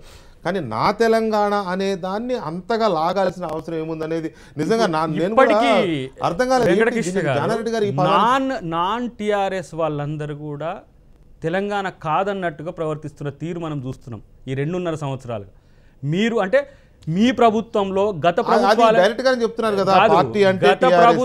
అని అంటే ఎవడండి? గత ప్రభుత్వాల్లో ఉన్న వాళ్ళు అందరు దాంట్లో ఉన్నారు, దరిద్రులు అంతా దాంట్లో ఉన్నారు. ఆ రోజు భారీ నీటిపారుదల శాఖ మంత్రులుగా ఉన్నప్పుడు ఉన్నారు. ఈ తెలంగాణను విధ్వంసం చేస్తుంటే కండ్లకి ఇట్లా కట్టుకుంటూ చూసిన సన్నాసులందరూ ఆడ ఉన్నారు. వాళ్ళని కదా అనాల్సింది. ఇవాళ నీకు జేఏసీ పెట్టడానికి సహకరించిన జానారెడ్డి నువ్వు అంటావు. ఏం మాట్లాడుతున్నాడు ఇవాళ కేటీఆర్? ఆయన ఎవరితో జానారెడ్డి గారినే ప్రశ్నించి నిలదీసే స్థాయికి వచ్చింది ఆయనదిగా. అంటే అటువైపు ఏమో అయ్యా, ఈడ ఇప్పుడు కొడుకు, అక్కడ పక్కన మండలిలో ఆయన అల్లుడు. ఎవరి తెలంగాణ ఇది? మన తెలంగాణ అనేటట్టు ఉందా? ఈటల రాజేందర్కు ఉందా అసలు ఆ సోయి? నా తెలంగాణ అనే ఒక నైతిక హక్కును కోల్పోయిండు ఈటల రాజేందర్ అని ఇలా ఉద్యమకారులకు అనాల్సిన పరిస్థితి వస్తుంది. ఎవరి కొరకు తెచ్చిర్రు తెలంగాణ? నిజంగా ఆ రోజు కనుక ఒకవేళ తలుసుకుంటే కాంగ్రెస్ పార్టీకి ఈ ఉద్యమాన్ని అణచివేయడం కాదా, వీళ్ళందరూ కాదా సహకరించింది? 17 మంది ఎంపీల్లో ఇక్కడ 11 మంది ఎంపీలు మీకు వైపు ఉండి మిమ్మల్ని నడిపించి మిమ్మల్ని కూర్చోబెట్టి సభలో కొట్లాడి, పొన్నం ప్రభాకర్ లాంటి వ్యక్తులతో పాటు అది ఎంపీలతో పాటు ఎంతమంది, జైపాల్ రెడ్డి గారు అక్కడ ఉండి ఆపరేట్ చేసి పిడిగుద్దులు పడితే చూసినాం మేము. ఎవరిని మీరు ఇలా గత ప్రభుత్వాలను దూషిస్తున్నది? నీకు తెలంగాణ ఇచ్చినందుకు నీకు ఈ రోజు కంటే తెలంగాణ ఇచ్చినందుకు ఇప్పుడు ఆంధ్రప్రదేశ్లకు కూడా కంటే కాంగ్రెస్ పార్టీ అంటే రాజకీయ గౌరవం కూడా ఇవ్వడం లేదని అక్కడ అర్థమవుతుంది. ఇప్పుడు దయాకర్ అన్నట్టుగా ఎక్కడన్నా దూషించినట్టున్నదా? ఆయన అన్నది ఏమిటంటే, అయ్యా ఆడబిడ్డలకు ఇటువంటి ఇబ్బంది వేస్తుంది, ఫ్లోరోసిస్ వ్యాధితో బాధపడుతుండ్రు, కాబట్టి అటువంటిదన్నిటి కూడా నివారించడానికి మంచినీటి సౌకర్యాన్ని నల్లా ద్వారా ఇంటింటికి ఇస్తామనేటువంటి ఒక పథకం ఇది అనేటువంటిది అపోజిషన్గా మీరు ఒక గుర్తింపు పొందినటువంటి ఒక ప్రతిపక్ష హోదాలో ఉన్నారు. కాబట్టి మంచి సూచనలు ఇచ్చి దాన్ని సమర్థవంతంగా నిర్వహించేటట్టుగా ఈటల రాజేందర్ అంతకన్నా ఒక్క మాట కూడా ప్రతిపక్షాలను విమర్శిస్తున్నట్టుగా ఇక్కడ కూడా అంటే ఇతర రాష్ట్రాలు మెచ్చుకుంటున్నాయి, మీరు మాత్రమే అన్నప్పుడు మరి ఏమన్నా వారికి ఆ పింఛ్ అనిపిస్తున్నప్పుడే దాన్ని సరిగ్గా అసలు అసెంబ్లీలో మాట్లాడుతున్నప్పుడు ఎంత వ్యంగ్యంగా మాట్లాడాలండి, ఎంత మంచిగా నిగూఢంగా ఉండాలండి. ఆ విధంగా మాట్లాడే జానారెడ్డి గారు మాట్లాడింది ఎవరికి అర్థం కాదు అంటారు. ఇవాళ అర్థం అవడమే కాదు, పెద్ద ఇష్యూ కూడా నేను ఒక మెసేజ్ చూపిస్తా, జానారెడ్డి గారు టిఆర్ఎస్ కాంగ్రెస్ అని మెసేజ్లు వస్తే, గతంలో అరే ప్రభుత్వం అనేది మనది, ఎవరిది కాదు. ప్రభుత్వం మంచి పని చేస్తేనే ప్రతిపక్షంలో ఉండే నాయకులకు కూడా నిజంగా నిలదీస్తున్నారు మీరని అంటారు.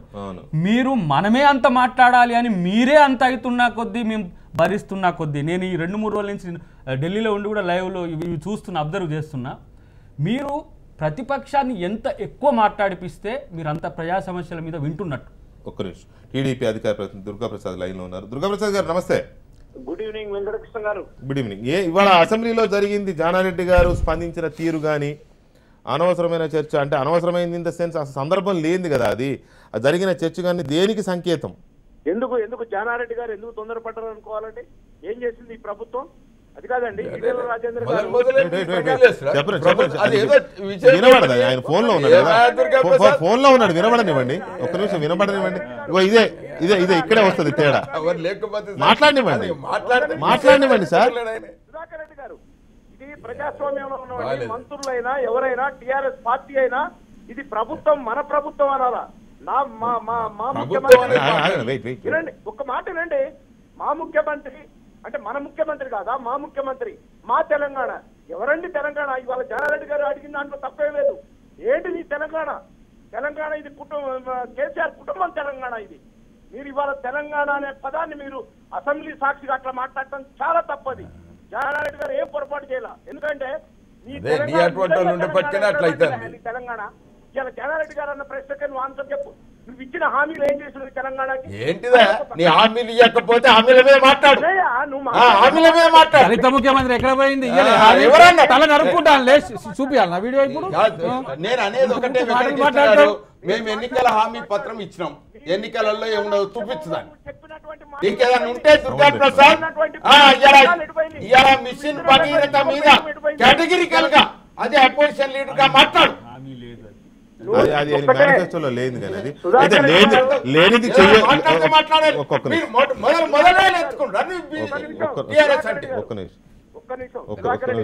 దయచేసి ఎలక్షన్ మేనిఫెస్టోలో లేనివి అవి అయినా లేనివి చేయకూడదు. మంచి అయితే చేస్తే డెఫినెట్ గా ప్రజలకు అవసరమైన వాటి ఎవరైనా స్వాగతిస్తాం. అందులో వారికి చెప్పనివ్వండి. అసలు మీరు ఎవరిని మాట్లాడే అసెంబ్లీ కాదుగా, అసెంబ్లీ కాదుగా. అబ్బా మాట్లాడివ్వండి. చెప్పండి తొందరగా చెప్పండి.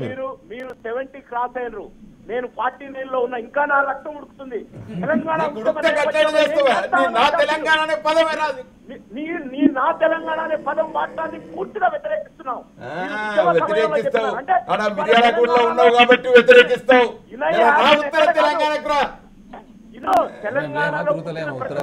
శ్రీనివాస్ రెడ్డి గారు ఎక్కడ తిరుగుతలేడు, దయాకర్ గారు ఎక్కడ తిరుగుతలేడు, ప్రకాష్ గారు ఎక్కడ తిరుగుతలేడు. రైట్ ఓకే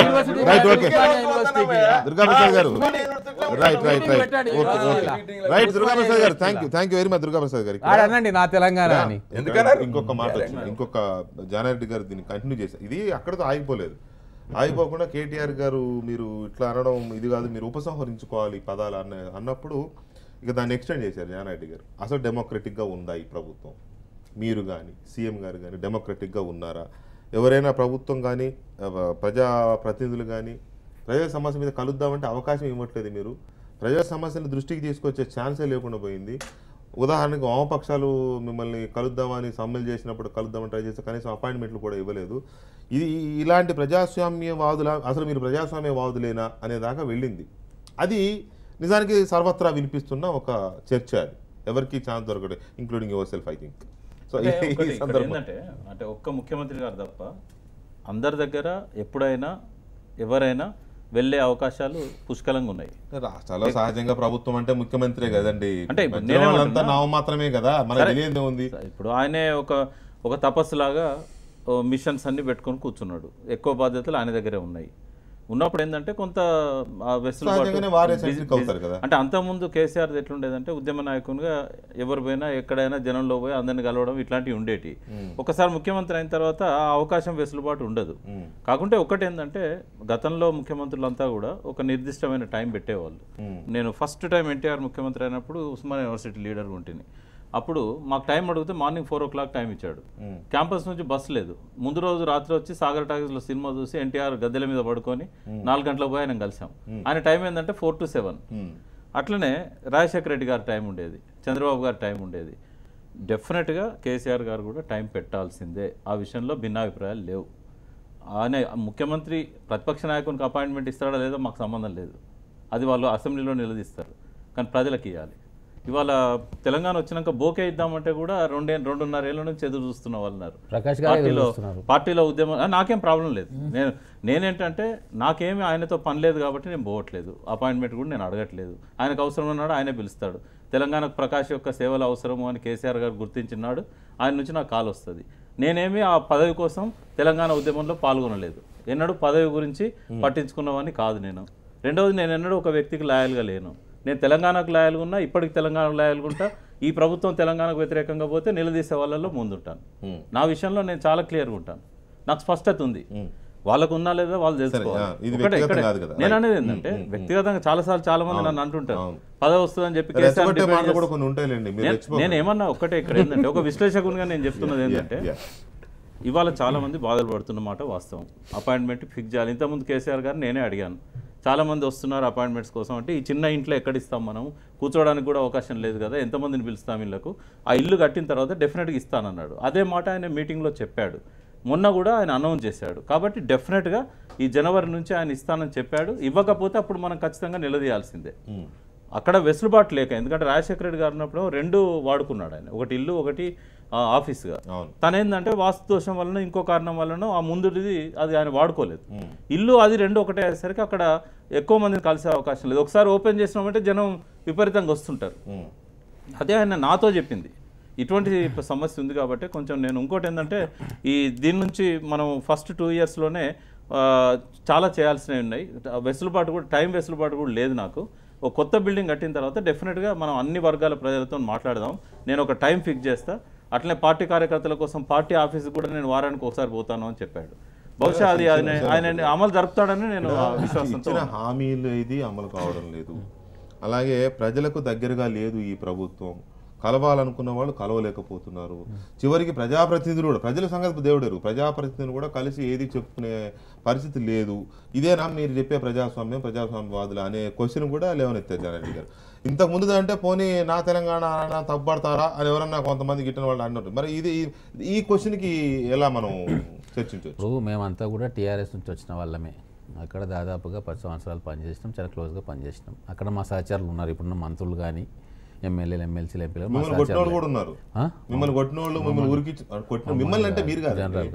తెలంగాణ ఉద్యమ కార్యకర్తలు కొట్టిన వాళ్ళు ఉన్నారు. వాళ్ళ గురించి మాట్లాడలేదు. అయితే ఇక్కడ అట్లాంటి వాళ్ళు కూడా ఉన్నారు అక్కడ. మరి మీరు అన్నదానికి సమాధానంగా ఈరోజు వాళ్ళే ఇంటర్నల్ డిస్కషన్లో మాతో చెప్తా ఉన్నారు, అరే ఏముంటుందబ్బా మా చేతులు ఏముంది, ముఖ్యమంత్రికి మేమే కలుస్తలేము, మాకే అపాయింట్మెంట్ ఇస్తలేదని వాళ్ళు చెప్తా ఉన్నారు. పేర్లు ఎందుకు కోట్ చేయాలో అవసరం లేదు.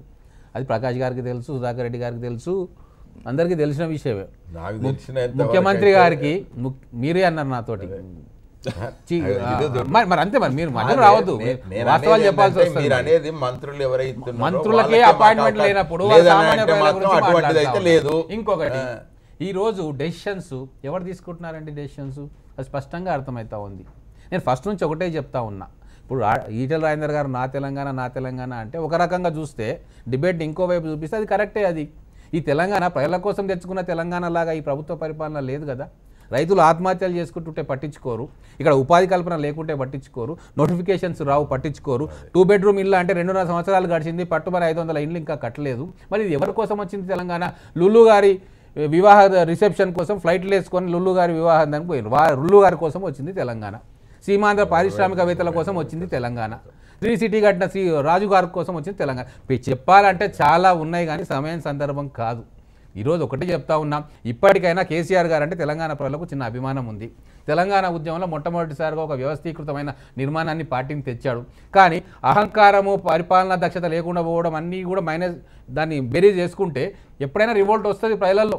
ఖచ్చితంగా ఈరోజు తెలంగాణ గ్రామాల్లో ప్రజలలో కేసీఆర్ గారి మంత్రుల వైఖరి చూస్తూ ఉంటే ఖచ్చితంగా ప్రజలకు విశ్వాసం పోతూ ఉంది ప్రభుత్వం మీద. ముఖ్యంగా మోడీ గారి నోట్ల రద్దు విషయంలో కూడా సీఎం గారు ఎట్లా యూటర్న్ చేశారో 2 days అనేది కూడా ప్రజల్లో చర్చ జరుగుతూ ఉంది. ప్రజలు బాధలు పడతా ఉంటే అసెంబ్లీలో కూర్చొని కేంద్ర ప్రభుత్వాన్ని మనం విమర్శించకూడదు, అది విధాన నిర్ణయం కాదని చెప్తే ఎవరు మాట్లాడట్లేదు. ఎందుకు విమర్శించవద్దు? అసెంబ్లీ ఉన్నది దేనికి అంటే నేను చెప్పేది ప్రతి దగ్గర కూడా బుల్డోజ్ చేసి మేము అనుకున్నదే మీరందరూ కూడా అనుకోవాలి అన్న ఒక ఎమోషనల్ అట్మాస్ఫియర్ క్రియేట్ చేసే ప్రయత్నం చేస్తూ ఉన్నారు. ఖచ్చితంగా ఇది రివర్స్ అవుతుంది.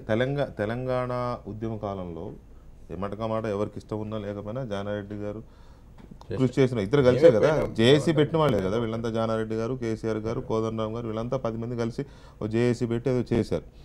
ఆ రోజున తెలంగాణ వద్దన్న వాళ్ళు, అసలు అవసరమే లేదన్న వాళ్ళు, రాష్ట్రం ఒక్కటిగానే ఉండాలని చెప్పిన వాళ్ళు, లేకపోతే ఇంతింతలా దుడ్డుగరలు పట్టుకొని విద్యార్థులను కొట్టిన వాళ్ళందరూ ఇవాళ అక్కడ ఉండి అంతో తెలంగాణ కోసం పోరాడి వాళ్ళ కాంగ్రెస్ పార్టీలో ఉండవచ్చు, లేదా ఇంకో పార్టీలో ఉండవచ్చు, కమ్యూనిస్టులుగా ఉండవచ్చు. వాళ్ళు మాట్లాడుతుంటే వాళ్ళని తిట్టే పరిస్థితిలోనో వాళ్ళను దూషించే పరిస్థితిలో అవతల వీళ్ళందరూ చేరి ఉన్నప్పుడు సహజంగానే ఆ ఉక్రోషము లేదా ఇట్లాంటి ఒక హైపర్ ఇది వచ్చే అవకాశం ఉంది. అది ఎందుకు గమనించలేకపోతుంది ప్రభుత్వం? ఉద్యమ కాలంలో ఉండి వాళ్ళు విభేదించవచ్చు, అభిప్రాయ భేదాలు వచ్చి ఉండవచ్చు. వాళ్ళు జేఏసీలో కొంతమంది ఉండొచ్చు, లేకపోతే ఇట్లా వేరే పార్టీలోకి వెళ్ళిపోయిన వాళ్ళు ఉండవచ్చు, ఎవరైనా వాళ్ళని మాత్రం శత్రువులుగా చూస్తున్నారు అనేది ఒక సర్వత్రా అభిప్రాయం అయితే ఉంది. సో ఇది వాళ్ళ తెలంగాణ కాదా? ఒకటి, నా తెలంగాణ ఈటల రాజేందర్ గారు అన్నంత మాత్రాన టీఆర్ఎస్ఏ ఆ విధంగా ఉంటుందని అది ఊత పదం కాబట్టి ఈటల రాజేందర్ గారికి ఆ పదం వచ్చింది.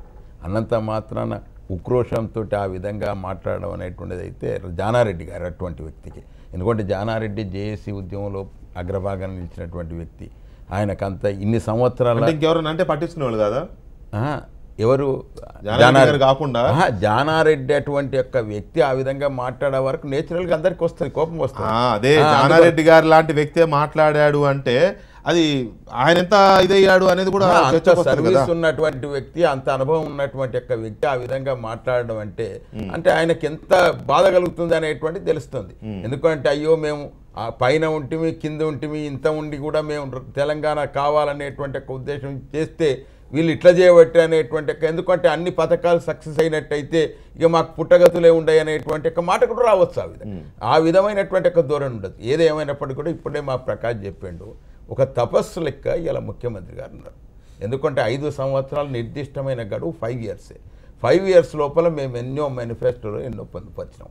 వాటిని అన్నిటి కూడా నెరవేర్చాలంటే ఒక అకుంఠితమైనటువంటి ఒక దీక్షతోటి వాటిని ఆచరణలో పెట్టడానికి కష్టపడాలంటే ముఖ్యమంత్రి గారు రోజు మరికి ఆ విధంగా చేస్తే మరి ఆ కష్టపడి విధానం ఎట్లా తీసుకురావాలి. కాబట్టి ఆ రకంగా చేస్తుంటారు. వారు అన్నట్టుగా జనవరిలో తప్పకుండా నూతన గృహప్రవేశం అయింది కాబట్టి దాంట్లో అందరికి కూడా టైం ఇచ్చేటువంటి అవకాశం ఉంటుంది. వారు మొన్న మా లెజిస్లేచర్ పార్టీ మామూలు జనాన్ని కూడా కలుస్తారు. మొన్న చెప్పిండు లెజిస్లేచర్ పార్టీ మీటింగ్లోనే స్పష్టంగా చెప్పిండు, అందరికి కూడా కలుస్తాం, ఏ వర్గాలను కూడా విస్మరించే ప్రసక్తి లేదు, అన్ని వర్గాలతోటి మాట్లాడి వారి అభిప్రాయాలు తీసుకొని ప్రభుత్వంలో ఏమన్నా మార్పులు తీసుకొస్తాం సరిగ్గా చేసడానికి. వాళ్ళు ఏదైనా కానీ మంచి చేయాలనేటువంటి ఆలోచనతో. అంటే ఒకటి ఇక్కడ ఏం జరుగుతుందంటే, సరే ఇంతకుముందంటే ఇల్లు చిన్నది, ఎవరన్నా వస్తే ఆడగలుగుతాం, జనవరి వస్తే ప్లేసే లేదు నిలబడడానికి, అదే కదా ఇంతకుముందు ప్రకాష్ గారు చెప్పింది. ప్రకాష్ గారితో కేసీఆర్ గారు చెప్పినట్టుగా వీరు మార్కు చెప్పారు, ఇల్లు చిన్నది నిలబడడానికి జనం వస్తే ఎక్కడ నిలబడతారు, పెద్దలు కట్టినాక అక్కడ పెడతా ఈ కార్యక్రమం అంతా కూడా అనేది అన్నారు. నిజమే. కానీ ఇక్కడ బయట ఎవరన్నా ఉద్యమాలు చేస్తున్నా, సమ్మెలు చేస్తున్నా, లేకపోతే జీతాల కోసమో ఇంకో దానికోసమో చేస్తుంటే వారి విషయంలో స్పందించిన తీరు కానీ, ప్రభుత్వం స్పందించిన తీరు కానీ, లేకపోతే అధికారికంగా అధికారులు స్పందించిన తీరు కానీ, ముఖ్యమంత్రి గారే స్వయంగా స్పందించిన తీరు కానీ, ఉదాహరణకు మున్సిపల్ కార్మికులు సమ్మె చేస్తే ఉద్యోగాల నుంచి తీసేయడం కానీ, మరి ఇటువంటి వాటి ఇవి కూడా లెక్కల్లోకి వస్తాయి కదా. అది బహుశా ఇంటి దగ్గర పలకరించకపోవడం ఒక చర్చ, కానీ ఇలాంటి వాటిని కూడా పక్కన పెట్టి వాళ్ళను కూడా మాట్లాడించకపోవడం, వాళ్ళను కూడా పలకరించకపోవడం, ఇదేనా ప్రజాస్వామ్యం అనే ప్రశ్న వచ్చినప్పుడు దానికి ఏం చెప్తారు సమాధానం? ఇంతవరకు ఏ ముఖ్యమంత్రి అనడో లేదో కానీ మున్సిపల్ కర్మచారులు వాళ్ళు నిజంగా దేవుళ్ళు అనేటువంటి ఒక మాట స్వయంగా కమ్యూనిస్టులు కాకుండా ఉండాలి, ఉండకూడదు. అట్లా మంచి వాళ్ళే కానీ వేరే పార్టీలో ఉండకూడదు. వారిని ఆ విధమైనటువంటి మాట్లాడి వారిని ఎన్నో రకాలుగా వారికి ఇచ్చినటువంటి ఏవైతే రెమ్యునరేషన్స్ ఉన్నాయో ఆ రకంగా రెట్టింపు చేసినటువంటి ఉదంతాలు కూడా ఉన్నాయి. కాబట్టి ఎక్కడనైనా కానీ రాజీ పడే ప్రసక్తి ఇందులో రాజకీయ కోణం ఏమైనా ఉందా దయాకర్ గారు? ఎందుకంటే ప్రతిపక్షం ఎంత కష్టపడినా కూడా ఏమాత్రం పుంజుకోలేకపోతుంది. అది not only Congress, any opposition party పుంజుకోలేకపోతున్నాం అనేది ఏమన్నా ఉందా? ఆ కోపంతోనో ఆగ్రహంతోనో లేకపోతే ఆ యాంగిల్లో మాట్లాడిన మాటలు ఇవేమన్నా? జాన్ రెడ్డి గారిని ఈ మధ్యనే ఒక 2 గంటలు కలిసి కూర్చొని మాట్లాడినప్పుడు అసలు ఎందుకు మనం ఇట్లా రెస్పాండ్ కాకుండా ఉండడానికి మన కారణం ఏంది సార్ అని అంటే, ప్రజలు కేసీఆర్ పట్ల ప్రేమతో ఉన్నారు. ఆయన చేసే పనులు ఆశతో ఎదురు చూస్తున్నారు ఇంకేమైనా అందుతుందేమో అని. వాళ్ళు వ్యతిరేకించే రోజు వచ్చేది మన వైపే కదా. 10 సంవత్సరాలు ఈరోజు అధికారంలో ఉన్నాం. దేశవ్యాప్తంగా వచ్చిన వ్యతిరేకతలో ఇక్కడ కూడా తెలంగాణ కొరకు పోరాడిన పార్టీకే ప్రజలు అధికారం ఇచ్చిండ్రు. నష్టమైంది 5 సంవత్సరాలు ప్రతిపక్షంలో 10 సంవత్సరాలు ప్రతిపక్షంలో కూర్చోవడం సమస్య కాదు. కానీ ఈరోజు ప్రజల సమస్యల్ని మనం చర్చించకపోతే మాత్రం ముద్దాయిలుగా మారుతామనే చర్చ ఈ 2.5 సంవత్సరాల తర్వాత మనం మొదలు పెట్టాలి. మొన్న దిగ్విజయ్ సింగ్ గారి దగ్గర కూడా మీ పెర్ఫార్మెన్స్ అనేది పెంచాలి అని అక్కడ వస్తున్న ఒత్తిడి మీరు చూడండి. ఒకవైపు ప్రభుత్వానికి సహకరించినట్టుగా ప్రతిపక్ష నాయకుడు ఉండాలని అనే ఒక మ్యాక్సిమ్స్ను మనం గౌరవిస్తుంటేనేమో ఈయన ప్రతిపక్ష నాయకుడిగా పనికి రావట్లేరని ఒక చర్చ పెడుతున్నారు. అరే ఇట్లా ఏందా ఇంత అన్యాయం జరుగుతుంటే మాట్లాడా అంటాడు. మాట్లాడితే వీళ్ళు విరుచుకపడతారు. సహజంగా నేను అంటున్నా, ఇగో ఒక బకెట్ల చికెన్ ముక్కలు తిన్నోళ్ళమే అందరం, ఒకటి వండుకొని తిన్నోళ్ళమే. జానారెడ్డి గారైనా కేటీఆర్ అయినా కేసీఆర్ అయినా ఒకళ్ళ ప్లేట్ల నుంచి ఒకళ్ళు తీసుకొని తిన్నోళ్ళమే. తెలంగాణ ఉద్యమ కాలంలో కాంగ్రెస్ ఒకరు కావచ్చు, కమ్యూనిస్ట్ ఒకరు కావచ్చు, మావోయిస్టు సానుభూతి పనులు సైతం తెలంగాణ కొరకు అట్లా కలిసి కొట్లాడి తెచ్చుకున్నాం. ఆఫ్ కోర్స్ ప్రజలు మీకు అవకాశం ఇచ్చిండొచ్చు. అసెంబ్లీ జేఏసీ ఉంటుంది అనుకున్నా నేను. మొదట్లో వీళ్ళు మాట్లాడిన తీరు కనుక చూస్తే ఏముంది, అప్పుడు అధికారంలో జానారెడ్డి గారు ఉండే, ఇప్పుడు అధికారంలో కేసీఆర్ ఉన్నాడు. అట్లనే కంటిన్యూ అవుతుంది, పోతారేమో. ఇక ఉన్నది టీడీపీని ఎట్లనైనా మచ్చిగా చేసుకోగలిగితే ఒక మంచి ప్రభుత్వాన్ని మనం తెలంగాణలో సామాజిక న్యాయం అంటే ఇట్లా ఉంటుందిరా, అధికారం అంటే ఇట్లా పంచుకోవచ్చని ఒక మంచి 29వ ప్రజాస్వామ్య రాష్ట్రంగా ఇది ఉంటుందని మనం అనుకున్నాం. కానీ మీరు ప్రతిపక్షాలను ఈరోజు ఏది ఒత్తిడి ఏమంటారు దాన్ని ఒత్తి వేస్తున్న ప్రయత్నం చూస్తే ఇప్పటికి 23 తొక్కివేయడం అనే పదం దొరకదు. ఆయన చెప్పారు కదా, ఆయన ఏం చెప్పారు, నేనేమన్నా అహోబిల మఠం పెట్టానా, పక్తు రాజకీయ ఆయనే చెప్పారు. డెఫినెట్ గా రాజకీయ ప్రయోజనం నువ్వే తీసుకో, నువ్వు చేసిన పనులతో మాకొద్దు. మేము చేసిన పనికే రాజకీయ ప్రయోజనం రానందుకు బాధపడతలే కాంగ్రెస్ పార్టీ. మీరు సోనియా గాంధీ నేను ఒకసారి వినండి, సోనియా గాంధీని ఒకసారి కలిస్తే తెలంగాణ ఇవ్వాలని ఇచ్చినాం కానీ ప్రయోజనం కొరకైతే ఇవ్వకపోతే ఇంకా నాకు 12 మంది ఎంపీలు 13 మంది ఎంపీలు వస్తారు కదా అని ఇట్లా అన్నది. వారిట్లా కేసీఆర్ గారు ఇట్లా మీ వైపు రాకుండా పోయింది కానీ అంటే అది ఆయన రాజకీయ ఎత్తుగడ. మనం దాని కొరకు ఎవరి ప్రయోజనాల కొరకు మనం బలి కావాల్సిన అవసరం లేదు, మన ప్రయోజనాల కొరకు ఇంకోరు బలి కావాలి. ఇంత ఒక సౌమ్యంగా ఉన్న పార్టీ కాంగ్రెస్ పార్టీ అధికారం పోయినందుకు ఏదో పరేషాన్లో ఉండి ఈరోజు ఏదో కొట్టుమిట్టలాడాల్సిన స్థితి ఇంకా జానారెడ్డి గారికి అయితే అసలే లేదు. నేను నా వ్యక్తిగత అభిప్రాయం నేను షేర్ చేసుకుంటున్నా ఈ మధ్య కాబట్టి చెప్తున్నా. కానీ మంత్రులు కానీ మీ ఎమ్మెల్యేలు కానీ మీరు హుందాతనం పాటించకపోతే అబాసు పాలయ్యేది మాత్రం ప్రతిపక్షం కాదు. ప్రజల సమస్యలు పెరుగుతున్నప్పుడు ప్రభుత్వం బాధ్యత మరింత పెరుగుతుంది. మీరు నిజంగానే 3-4 మీరే మొత్తం ప్రభుత్వాన్ని చేతిలోకి తీసుకొని నిర్దేశించండి. ఎందుకంటే పేరు మంచి వచ్చినా చెడొచ్చినా కేసీఆర్కి పోద్దని ఒక భయం ఉన్నది. ఆయన క్యాబినెట్ హెడ్ కదా, ఆయననే నిర్ణయాధికారం ఉంటుంది. కానీ ప్రజల్ని మీరు కలవకండి మేమేమంటలేం. మీరు ప్రజలు కలవాలన్నా వద్దనేది మీ ఇష్టం, కలిస్తే కలిసిండ్రు లేకపోతే లేదు. కానీ పన్నుల విషయంలో మీరు నేను అంటున్నా సార్, రాజకీయ అవినీతి గురించి మనం ఇంత మాట్లాడుకున్నాం కదా, 23 మంది ఎమ్మెల్యేలు కనుక ఇమ్మీడియట్గా రాజీనామా చేయించుకొని మళ్ళీ మీరు గెలిస్తే ఆకాశానికి ఎదుగుతుంటారు మీరు.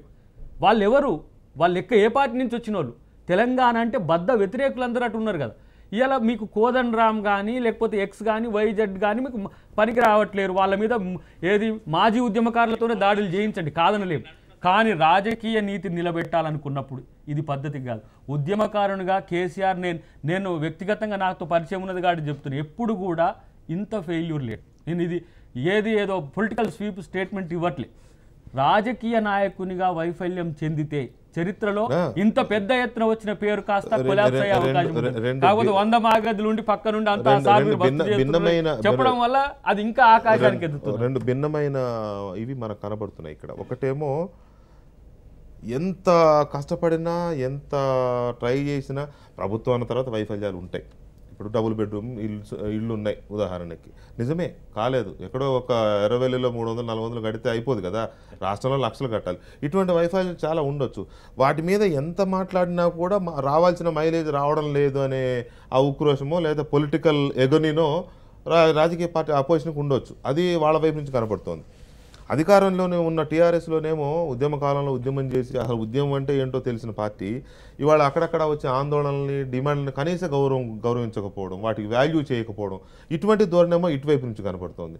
ఇక్కడ ఈ క్లాష్ వస్తుంది. ఆయన అన్న ఒక పాయింట్ మాత్రం డెఫినెట్గా మనకి ఆ సుహృద్భావ వాతావరణం ఉద్యమ కాలంలో కలిసి సాధించుకున్న ఆ వాతావరణం ఇప్పుడు లేదు. అంటే మనం పక్క శత్రువులాగా ఎక్కువ ఆశిస్తున్నామేమో అనిపిస్తుంది దయాకర్ గారు. బహుశా వాళ్ళు ఆశించే ఇవాళ అంత ఎమోషనల్ అయ్యారేమో. మరి ఇక్కడ ఏమైందంటే అందులోంచి వచ్చిందేమో లేకున్నా కేసీఆర్ గారికి ఉంది. అందుకే ఎలక్షన్లకు మేనిఫెస్టో రాయడానికంటే ముందే ఆయన ఒక డిసిషన్ తీసుకున్నాడు. అది పత్రికా ముఖంగా లేదు, మీరు అందరు మర్చిపోయినలేమో. ఈ రోజు నుంచి నాది ఉద్యమ పార్టీ కాదు, నాది ఫక్త్ రాజకీయ అనౌన్స్ చేశాడు ఆయన. అనౌన్స్ చేసిన తర్వాత ఇంకా దాని నుంచి మనం ఉద్యమ పార్టీ లక్షణాలను ఆయన వదులుకున్న తర్వాత మరి అలాంటప్పుడు అవతల పార్టీని మీరు దీన్నేమో చెప్పినప్పుడు మరి అవతల పార్టీ రాజకీయం చేయదు, అవతల పార్టీ రాజకీయం చేయదు, కోడిగుడ్డు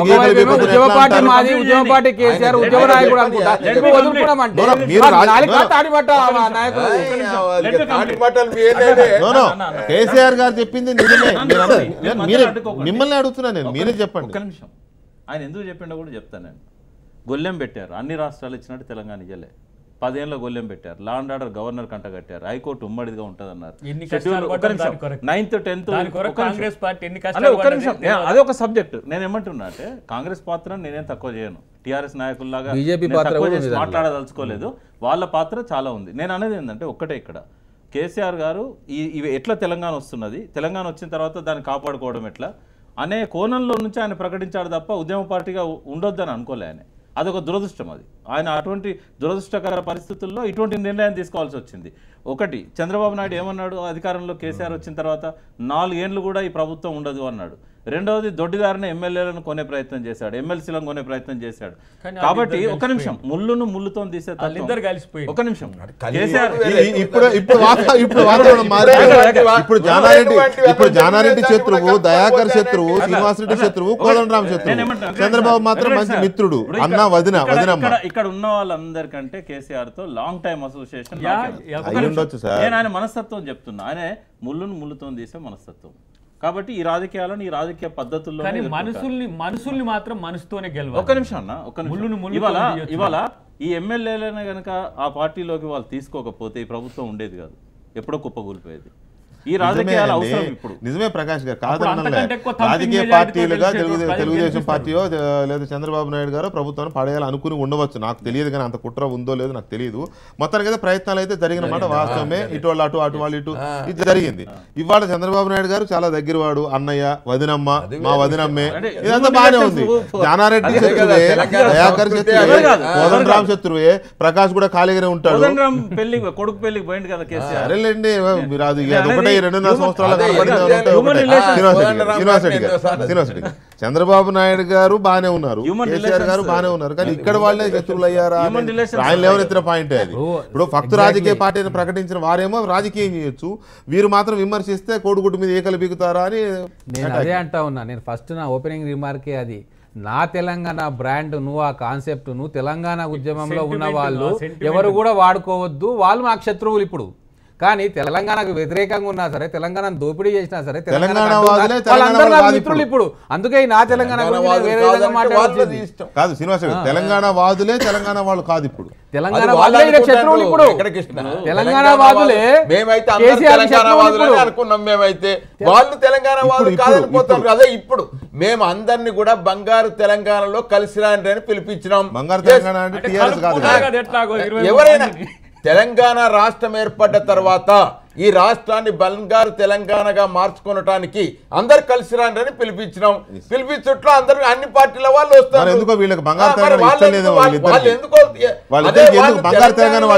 తెలంగాణ వాదులుగా ఉన్నటువంటి వాళ్ళు ఎందుకు పోయినా వాళ్ళు తెలుసుకోవాలి. ఒకటండి, ఇప్పుడు ప్రకాష్ గారు ఏమైనా మాట్లాడతారు, ప్రకాష్ గారు ఎట్లా మాట్లాడుతున్నారని మాకు తెలుసు. No doubt very knowledgeable person. కానీ ఎప్పుడు ఏ స్టాండ్ తీసుకుంటారో మాకు కాదు, వారికే తెలియదు. మీరే సాక్ష్యం. అయితే ఇక్కడ నేను ఒకటే చెప్తా ఉన్నా చాలా సిన్సియర్ గా, ఇప్పుడు ఈ ప్రభుత్వం సక్సెస్ కావాలని మేము కోరుకుంటా ఉన్నాము. ఈ ప్రభుత్వం ప్రజలకు ఏదైతే హామీ ఇచ్చిందో అది పూర్తి చేయాలని కోరుకుంటా ఉన్నాము. నిజంగా కేసీఆర్ గారు మేము ఉన్నాం, తెలంగాణ భవన్లోనే 3 ఎకరాలు దళితులకు ఇస్తాము, వాళ్ళకు ఇన్సెంటివ్స్ ఇస్తాము, బోర్లు వేపిస్తాము, పెట్టుబడి ఇస్తాము, మార్కెట్ కూడా మేము అక్కడనే వచ్చి కొంటాము అని చెప్పి చాలా అద్భుతంగా చెప్పారు. అది జరుగుతుంది ఎంత బ్రహ్మాండంగా అది జరుగుతుంది. 2.5 సంవత్సరాలు కేవలం శ్రీనివాస్ రెడ్డి గారు అది 4,000 కదా చెప్పండి ఇవాళ మార్కెటింగ్ విధానంలో 4,000 ఎకరాలు మాత్రమే ఇప్పటిదాకా మరి ఇంకెన్ని వేలు ఇస్తారు? గొప్ప అని కాదు కదా, నువ్వు 2 సంవత్సరాల లోపల అంటే 4,000 ఎకరాలు ఇస్తావంటే ఎట్లా? ఇల్లు కట్టేయాలి. నువ్వు ఏదైనా చేస్తావా? ఏం మాట్లాడతావా? తెలంగాణ వాదం 2 సంవత్సరాల లోపల 4,000 మందికి 3 ఎకరాల చొప్పున ఇచ్చినాం. ఇదే బ్రహ్మాండం. ఇలా ఆడబిడ్డలందరినీ చదువుకున్నాం. ఎంతమందికి ఇచ్చారు 3 ఎకరాలు? 4,000 ఎకరాలు ఇచ్చిన 3 మందికి వచ్చింది. 3 ఎకరాలు డివైడ్ చేయండి. 3 ఎకరాలు అందరికి కూడా ఇవ్వలేదు. ఒకరికి ఎకరం ఇచ్చినాం, ఒకరికి 2 ఎకరాలు ఇచ్చినాం, 3 ఎకరాలు ఇచ్చినాం. మొత్తం 3 ఎకరాల స్కీమ్ లో ఇచ్చింది 4,000 ఎకరాలు. 4,000 ఎకరాలు ఇచ్చినాం. ఇంత పెద్ద రాష్ట్రంలో ఇలా మన దగ్గర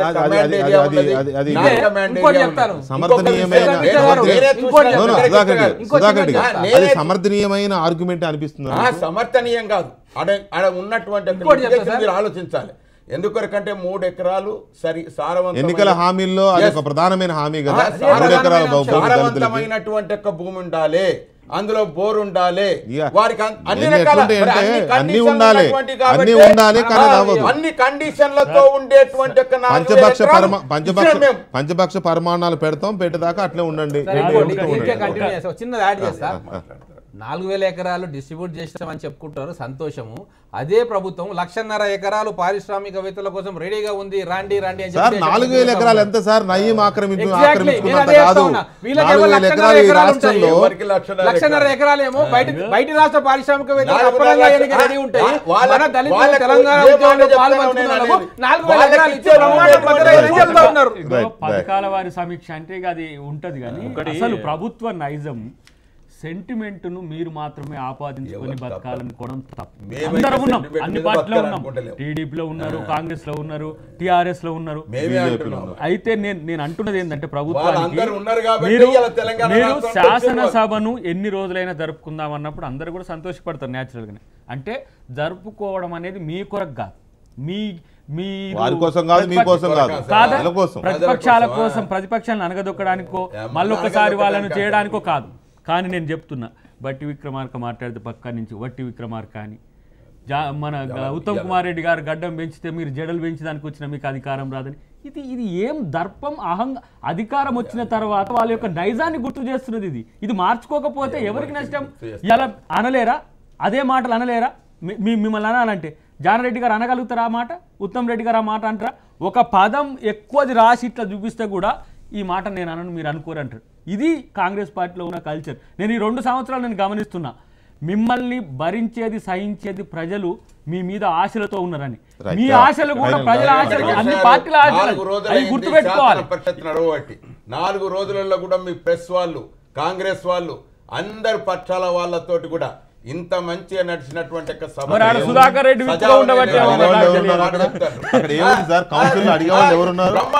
ఒక పార్టీని లేకుండానే చేసి పడేశారు. ఏమైనా ఉంటే కాంగ్రెస్ 2-3 ఉన్నారు, వాళ్ళు కూడా వాళ్ళు ఏం చేస్తారో డౌటే. కౌన్సిల్ లో ఉన్నది ఒకటే పార్టీ సార్, కాంగ్రెస్ 2-3 ఉంటే ఉండవచ్చు. ఎంఐఎం టిఆర్ఎస్ ఫ్రెండ్షిప్ కౌన్సిల్ లో మంచిగా మాట్లాడుకుంటున్నారు, చర్చ జరుగుతున్నది కానీ చాలాసేపు మాట్లాడుతున్నారు. ఒకటి ఇప్పటి వరకు ఆంధ్రప్రదేశ్ అసెంబ్లీ సమావేశాలు రచ్చరచ్చగా ఉన్నాయి. అసలు ఏమాత్రం కల్చర్ కూడా మెయింటైన్ చేయడం లేదు, రౌడీ షీట్ల కంటే ఎక్కువగా ఉన్నారనే చర్చ బయట ఉంది. ఇంతో అంతో సరే విమర్శలు ఉన్నా, కొంచెం ఘాటుగా మాట్లాడుకున్నా కూడా తెలంగాణ అసెంబ్లీ సమావేశంలో చర్చ జరుగుతోందని ఒక ఇది ఉంది. ఎన్ని రోజులు జరుపుతున్నారా లేదా అని పక్కన ఇప్పుడు అది కూడా పోతుందేమో అనేది ఒక అంటే ఒక్కటే ఇక్కడ ఏంటంటే సార్, అధికార పార్టీ వాళ్ళు రెచ్చగొట్టడానికి అన్నారు అనుకోండి, ప్రతిపక్షం రెచ్చిపోవద్దు, వాళ్ళు చేయాల్సిన పని చేయాలా. ఇక్కడ నేనైతే లాస్ట్ అసెంబ్లీ సెషన్స్ అన్ని చూశాను, ఘోరంగా ప్రతిపక్షం విఫలమవుతున్నది. They are not doing any exercise. అసలు పథకాలలో ఉన్న లొసుకుల గురించి వాళ్ళు ఆలోచించడం లేదు. ప్రజల తరఫున ప్రజలు ఏం ఆలోచిస్తున్నారో అనేది మిస్గైడ్ అవుతున్నారు. ప్రజలంతా కేసీఆర్ను ఇచ్చేస్తున్నారు అని అంటున్నారు కదా, వాళ్ళు అంటున్నారు కాబట్టి మనం ఏం చేయొద్దు అంటున్నారు. తప్పు కదా, అది యువర్ ది లీడర్ కదా. ప్రతిపక్షాల వైపు ప్రజలు ఆశతో ఎదురు చూస్తున్నారు, వాళ్ళకి సంబంధించిన ఏమన్నా అంశాల గురించి వీళ్ళు మాట్లాడతారేమో అని. వీళ్ళు కూడా ఆహా ఓహో అని పొంగిపోతున్నారు తప్ప వీళ్ళు చేయాల్సిన ఎక్సర్సైజ్ చేయట్లేదు. అసలు మేనిఫెస్టో అంశాలు ఏవి అమలైనా ఏవి కాలేదు, ఇంకా 2.5 సంవత్సరాలు టైం ఉంది. ఇప్పుడు వీళ్ళు నిలదీస్తే కదా అది అమలయ్యేది. ఒక్క నిమిషం అన్న పూర్తి లెట్ మీ కంప్లీట్. నేనేమంటున్నా అంటే ఒక్క నిమిషమే, నేనేమంటున్నా అంటే మీరు చేయాల్సిన పని కరెక్టే చేయండి. ఎన్నోసార్లు అన్నారు కేసీఆర్ గారు నిర్మాణాత్మక సూచనలు ఇవ్వండి, నిర్మాణాత్మకమైన విమర్శ చేయండి అని. ఈ నాని దాని మీద పట్టించుకోకుండా నిర్మాణాత్మకత అనే దానికి అర్థం ఏముంటుంది? ఇటువంటి వాటిని పట్టించుకోకుండా నేనేమంటున్నా జానారెడ్డి గారు ఇప్పుడు ఒకవేళ రాజేందర్ ఆయన అహంభావంతో అన్నా కూడా ఇటువంటి విషయాల మీద పట్టించుకో. రాజేంద్ర అహంభావం అంటే నేను ఒప్పుకోను.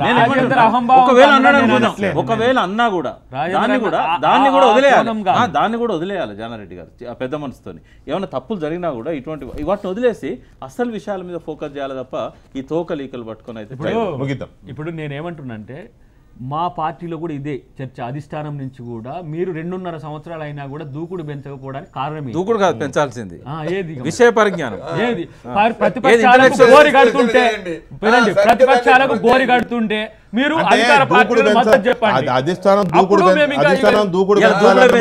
కానీ దూకే స్వభావం లేదు కదా. ఎందుకంటే నిన్నటిదాకా అధికారంలో ఉండి చేసిన స్కాములు, రకరకాల అవినీతి ఆరోపణలు అవన్నీ ఎక్కడ బయటపడతాయని ఒక భయానికి భయపడుతున్నారు అనేది చాలా మందిలో ఉన్న చర్చ. This is not my words. నీ వర్డ్స్ అయినా మేము దాన్ని యాక్సెప్ట్ చేస్తాం. సమస్య కాదు. నీకు దమ్ముంటే వెంకటకృష్ణనో ఇగో వెంకటకృష్ణ గారో సుధాకర్ రెడ్డి గారో అవినీతి పరుల మీద మీరు ఛార్జ్ షీట్ వేయండి, మీకు దమ్ముంటే అరెస్ట్ చేసుకోండి. అది కాదు నేను చెప్పదలుచుకున్నాను. దూకుడు పెంచడం అంటే ఇప్పుడు డబుల్ బెడ్రూమ్ ఇండ్లు ఉన్నాయి సార్. మీరు ఎర్రవెల్లిలో మీరు అనుకున్న ప్రిస్టేజెస్ ఇంకా 2.5 సంవత్సరాలు కంప్లీట్ కావట్లే. నా తెలంగాణ మొత్తంలో ఒక 10 ఇండ్లన్నా ఊరికి రావాలని మేము కోరుకుంటున్నాం. మరి ఇది అడగాలి కదా. కాదు సభలో ప్రజల్లోకి వెళ్ళి మాట్లాడండి కానీ చిన్న చిన్న విషయాల మీద నా తెలంగాణ అన్నాడు కదా. ఒక ఎగ్జాంపుల్ ఉక్రోషం అనే దాకా వెళ్ళిపోయింది. ఎగ్జాంపుల్ తో సహా చెప్తున్నారు. ప్రిపేర్ కావాల్సింది అధికార పక్షం, ఏది ప్రతిపక్షాలను డిగ్ చేయడం కాదు. Thank you very much Srinivas Reddy గారు, సుధాకర్ రెడ్డి గారు, ప్రకాష్ గారు, థ్యాంక్ యూ. ఇది ఇవాళ లెఫ్ట్ అండ్ రైట్. మళ్ళీ రేపు కలుద్దాం. Good night.